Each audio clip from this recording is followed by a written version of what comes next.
की शंभु गौरकुली तुरा, की शंभु गौरकुली तुरा, की जाय जयंतर महिपाल, गुरुदेव गनु धनवंतुरे, की जय जय सेवाभिमानो।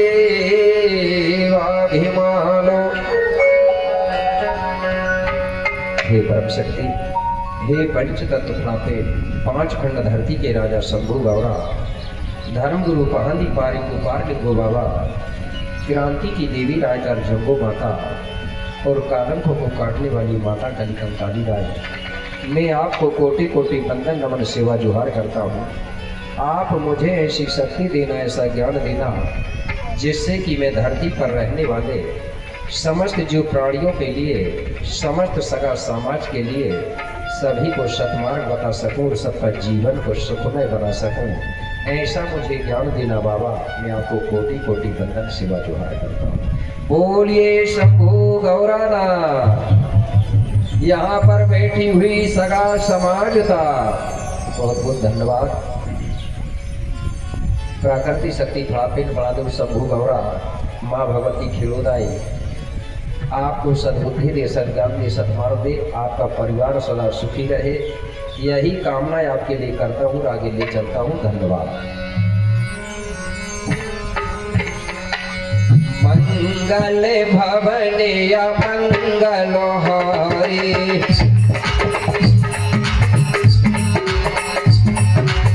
मंगल भवन या मंगल हरि,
अब आगे ले चलता हूँ गाथा की ओर। और आज हमारा 7वां दिवस चल रहा है और अंतिम दिन है गोया बोली गाथा का। तो आज मैं सुनाने जा रहा हूँ आपको, हमारे जो ग्राम हैं उनमें जो देवी देवता हैं, खीला मुठुआ, ठाकुर देव, कुंवारा, भीमान देवता, खिड़ोदाई, ये कौन है और ये देवता बनी कैसे? ठीक है, तो हुआ क्या, ये को समय सब सहित समाजा और गुरु विक्रम संग बैठे महाराजा। क्या एक समय चंद्रपुर चांदागढ़ में राज्य करने वाले गोंड राजा वीरशाह अत्राम जी अपनी समस्त सगा समाज सहित अपने गुरु विक्रमदेव के साथ बैठे हुए थे। उसी समय गोंड राजा वीरशाह अत्राम जी अपने गुरु विक्रमदेव के सामने निवेदन करते हुए बोला, गुरुदेव आप कृपा करके मुझे और मेरी ये समस्त समाज को खीरोखूट की जो गाथा है, ग्राम के जो देवी देवता हैं उनके बारे में मुझे गाथा सुनाइए, क्योंकि हम लोग ग्राम के देवी देवताओं को खीरोदाई, ठाकुर देव सबको मानते हैं, लेकिन उनके बारे में हम उनका इतिहास, उनकी गाथा अच्छे से नहीं जानते हैं। ठीक है, और जिसको हम मानते हैं उसका गाथा, उसका इतिहास हमको जानना चाहिए। तो हे गुरुदेव, कृपा करके आप फिर की गाथा बताने की दया करें। तो क्या बोले गुरु विक्रम देव? गुरु विक्रम बोले हे बानी,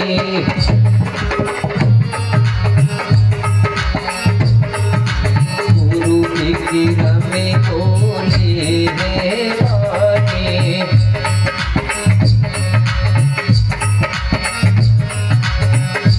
ऐसा है सुनो सकल कहानी,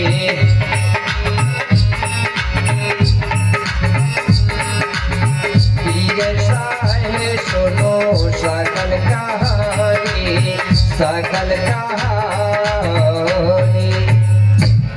बोले राजा, आप अपनी समस्त सगा समाज सहित ध्यान देकर सुनो। महाराज, बहुत पुरानी बात है। कैसे कि पूरा भगत और पोतेमा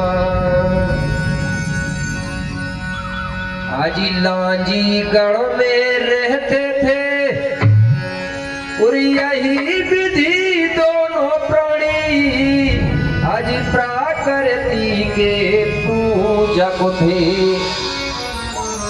क्या बोले महाराज? आपने सुना होगा लांजीगढ़ बैहर, वही लांजीगढ़ बैहर में भूरा भगत और उसकी पत्नी कोतिमा दाई के दोनों रहते थे। कुछ जगह में भूरा भगत भी बोलते हैं, कुछ क्षेत्र में भूरा कोई भी बोलते हैं, ठीक है ना।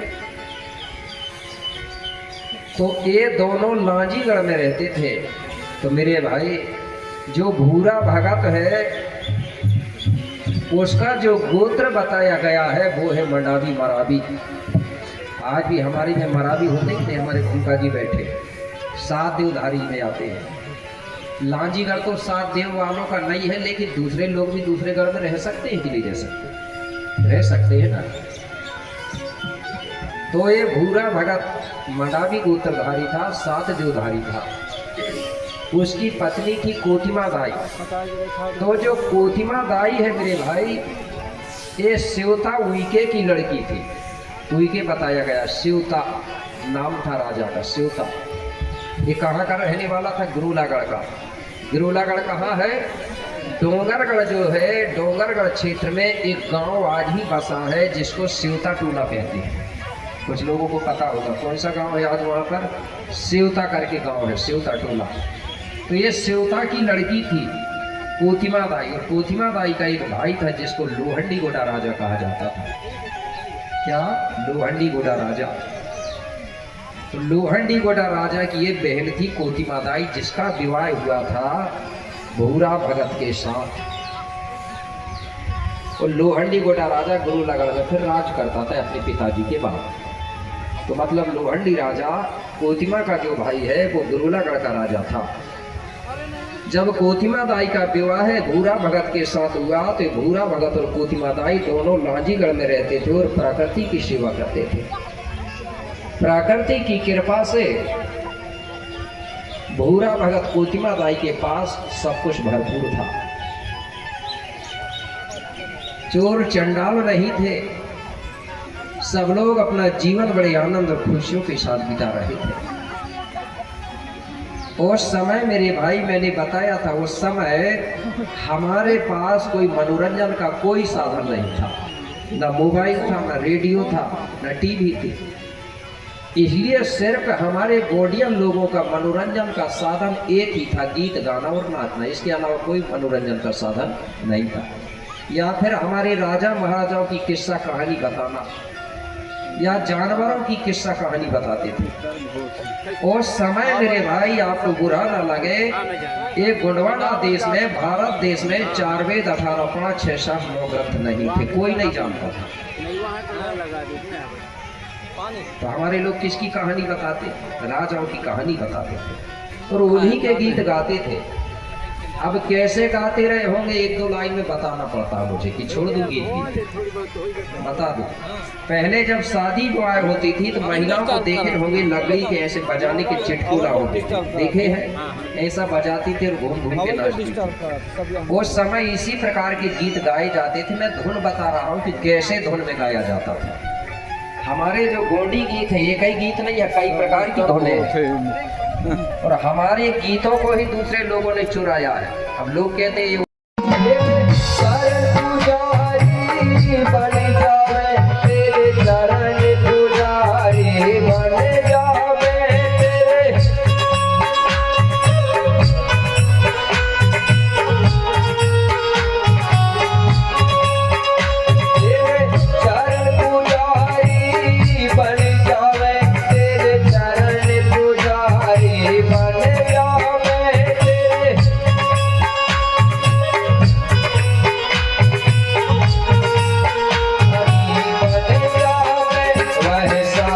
हमें तुम्हारा देव तेरे चरण पुजारी बन जावे।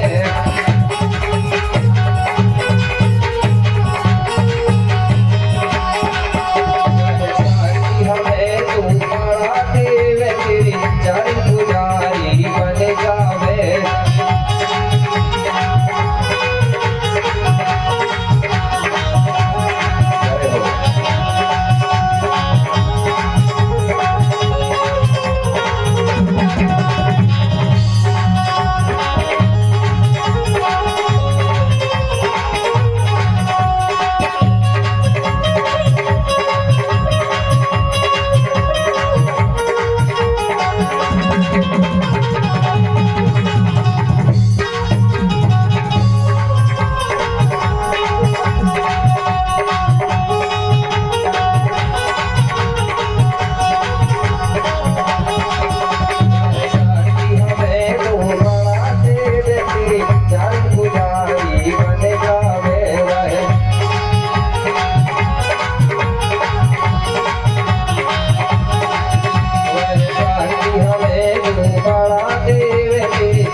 दस गुरु सुमिरन करो मैं तेरे चरण पुजारी बन जावे।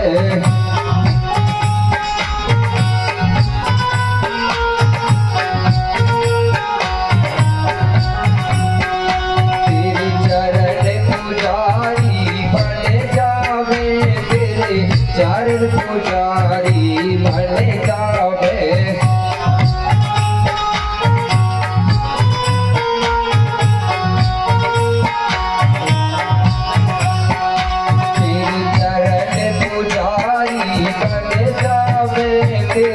चरण पुजारी बन जावे।